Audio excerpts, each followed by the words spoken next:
Hi, it's Cayman with SME Filters, and today we're going to show you how to replace your air filter on a Kawasaki KRX. This is the S&B dry cleanable media. This could be blown out with air, washed out with water, continue to be reused. It flows absolutely awesome, great performing filter that's going to protect your engine. So the install is very straightforward. You're going to grab the latch behind the seat, pull the seat forward, and there's two clips. You can see right here. Swing the door open.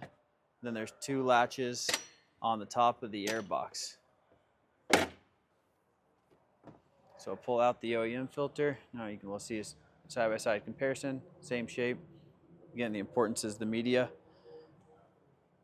And now we're going to press the open flange onto the male part of the box.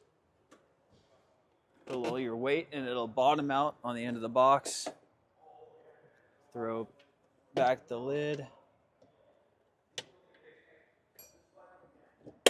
Both latches installed. Close up the door.